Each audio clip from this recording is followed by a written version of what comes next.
Meus irmãos, a paz do Senhor. Meus queridos, vamos à nossa leitura bíblica desta quarta-feira. O texto sugerido para nós hoje encontra-se na segunda carta aos Coríntios, capítulo 4, versículo 7, que nos diz assim: Temos, porém, esse tesouro em vaso de barro, para que a excelência do poder seja de Deus e não de nós. O tema de nossa leitura, irmãos, a excelência do poder de Deus.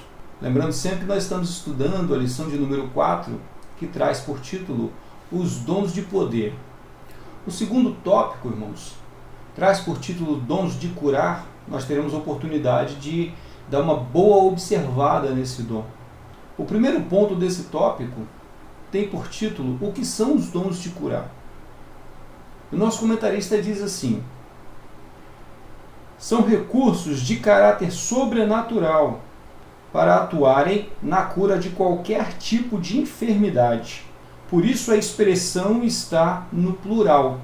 Ou seja, assim como são diversas enfermidades, assim como as enfermidades são de diversas ordens, por exemplo, existe enfermidade física, mas também existe enfermidade emocional.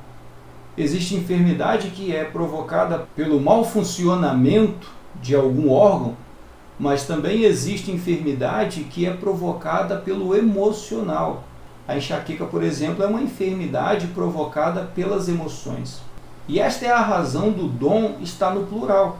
Porque assim como existem diversas enfermidades, as curas também têm que ser diversas, de diversas formas. Nós podemos observar no ministério do nosso Senhor Jesus que ele operou cura de diversas maneiras. Eram em lugares diferentes, em situações diferentes, mas eram enfermidades diferentes também.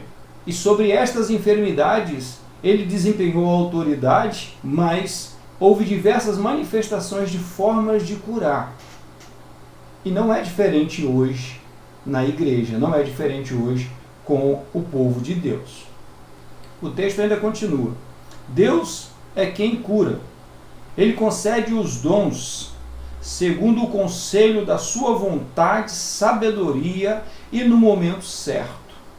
Em 2 Coríntios 4, 7, Paulo revela que temos esse tesouro em vasos de barro, para que a excelência do poder seja de Deus e não de nós. Analisando, irmãos, esse versículo, nós vamos entender sobre esse ponto que o nosso comentarista chama a atenção aqui, dizendo que é Deus quem cura. É Ele quem concede segundo sua vontade, segundo aquilo que Ele acredita que deve ser. O versículo já inicia com a palavra temos, ou seja, possuímos, foi-nos dado, foi-nos entregue, é nosso, nos pertence, nós temos. Esse tesouro é esse, irmãos, é o poder do Evangelho. É o Evangelho de Jesus Cristo. E o Evangelho de Jesus Cristo, ele se manifesta dessa forma. Ele se manifesta com poder e com autoridade. O Evangelho de Jesus não é uma filosofia. O Evangelho de Jesus não é apenas um pensamento. O Evangelho do Senhor Jesus é poder de Deus. E nós temos esse tesouro. Esse tesouro foi entregue a nós. E parte desse tesouro são os dons de curar. Porém, Paulo nos lembra que esse poder encontra-se em vasos de barro, ou seja, em vasos que não possuem excelência alguma, vasos simples, vasos comuns, iguais a nós existem diversos outros. Deus usa quem quer, quando quer, como quer. Isso tudo, irmãos, é para que nós não nos orgulhemos disso, é para que a vaidade não entre em nossos corações e sejamos tentados a pensar que somos nós quem curamos, que somos nós quem efetuamos tal milagre. Não, quem cura é Deus, quem opera é Deus, e isso precisa ser ensinado à igreja. As pessoas precisam compreender que quem faz este milagre, quem opera esse milagre é Deus. Por isso Paulo afirma, para que a excelência do poder seja de Deus, e não de nós.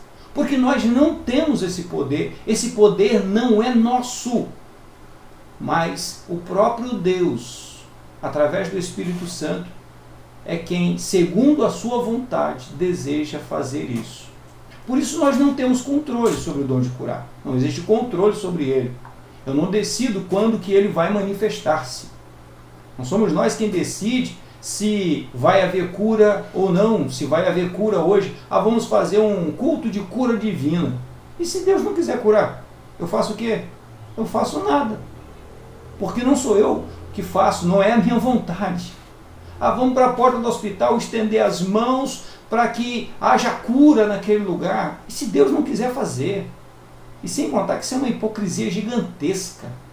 O Senhor Jesus nos ensinou como que nós devemos orar e não nos mandou para a porta de nenhum hospital fazer isso. Não nos mandou para nenhum outro lugar fazer isso. Ele deu a receita. Ele disse como que nós deveríamos fazer. E quem opera o milagre é Deus.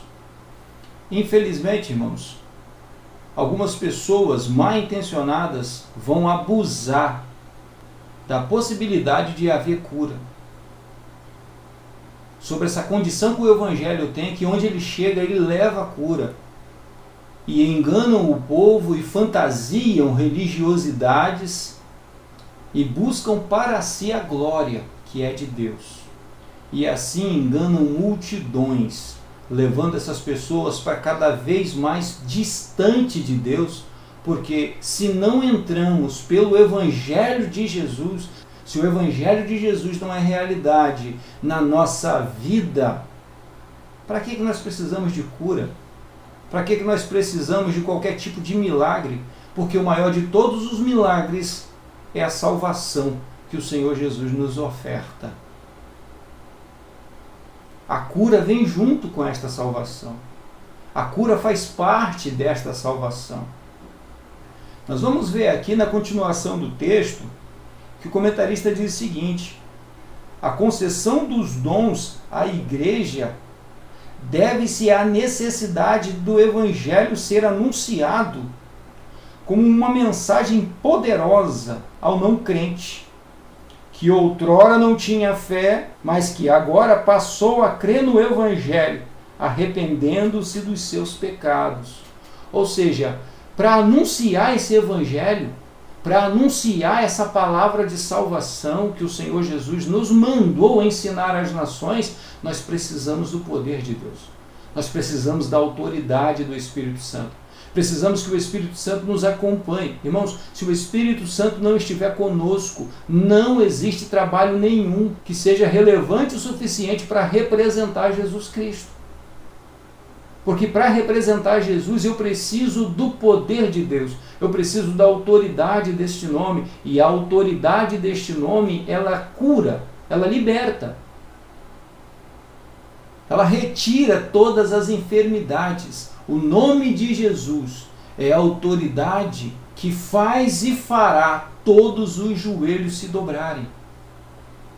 Por isso, aqueles que representam o Senhor Jesus precisam da autoridade dos céus, para que o poder de Deus manifeste-se no mundo de fato e vidas sejam curadas em nome de Jesus.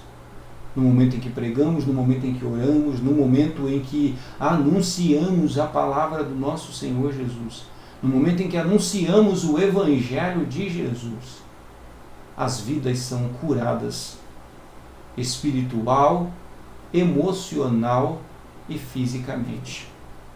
Amém? Meu querido, que neste dia Deus te abençoe. Que neste dia Deus abençoe a sua casa, que Deus abençoe a sua família, que toda a sua casa seja preenchida com essa presença magnífica, com essa presença maravilhosa que se chama Jesus Cristo. Que o nome de Jesus seja glorificado por onde você passar. E todos aqueles que te veem reconheçam a presença de Jesus no ambiente. Deus te abençoe, fica em paz, tenha um excelente dia.